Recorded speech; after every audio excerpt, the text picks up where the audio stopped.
Selamat pagi dan selamat berjumpa kembali Bapak Ibu dan Saudara di renungan harian sumber firman sumber hidup. Mari kita sebelum memulai aktivitas kita disapa oleh firman Tuhan. Mari kita berdoa. Kasih karunia dan damai sejahtera dari Allah Bapa kita dan dari Tuhan kita Yesus Kristus menyertai saudara. Amin. Bapak, Ibu, dan Saudara, pada pagi hari ini kita akan disapa oleh firman Tuhan yang tertulis di dalam kitab Yakobus 4 ayat 15 mengatakan, "Sikat ni imanian dohonon muna, molo nalomo rohani Tuhani, mangolu mahami, jala bahenon nami maon dohon an."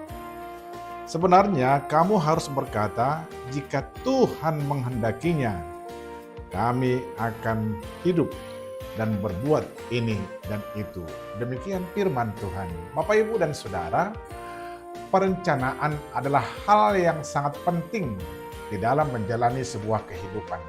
Dengan perencanaan yang baik dan matang, langkah hidup seseorang akan semakin teratur dan makin terarah kepada suatu sasaran yang hendak dituju. Hidup yang terencana adalah bukti bahwa seseorang sangat menghargai waktu dan semua potensi yang Tuhan berikan.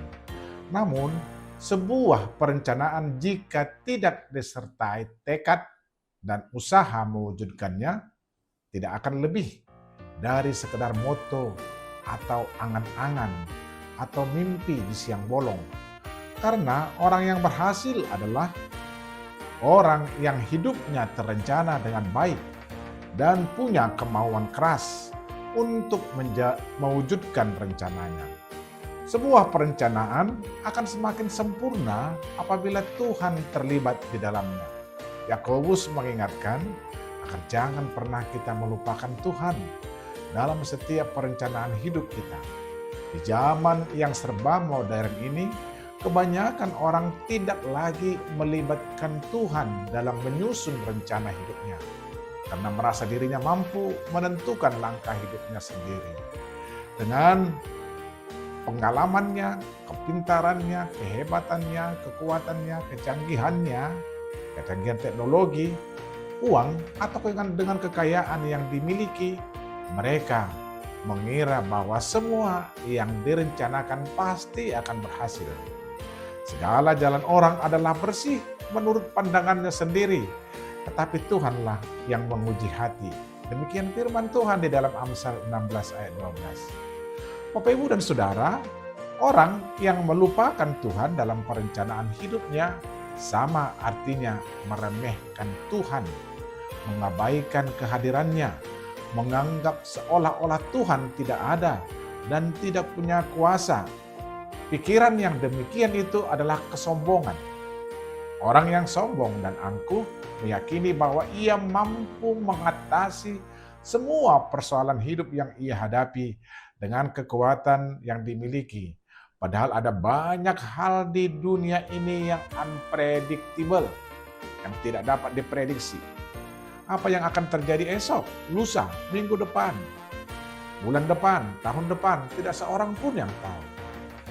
Firman Tuhan mengatakan dalam Amsal 27 ayat 1, "Janganlah memuji diri karena hari esok, karena engkau tidak tahu apa yang akan terjadi hari itu." Bapak, Ibu, dan Saudara, kehidupan ini tidak selurus dan semulus yang kita bayangkan. Terkadang ada kejutan-kejutan yang tidak pernah kita harapkan, sementara kita hanya bisa menduga-duga dan mengira. Banyaklah rancangan di hati manusia, tetapi keputusan Tuhanlah yang terlaksana. Demikian kata Tuhan di Amsal 19 ayat 21. Karena itu libatkanlah Tuhan dalam setiap rencana dan dalam setiap aktivitas hidupmu, apapun itu. Kiranya Tuhan memberkati. Terima kasih. Selamat pagi Bapak, Ibu, dan Saudara. Mari kita berdoa. Anugerah dari Tuhan kita Yesus Kristus, kasih setia dari Allah Bapa, dan persekutuan dengan Roh Kudus kiranya memberkati kamu. Amin. Selamat beraktivitas. Tuhan memberkati.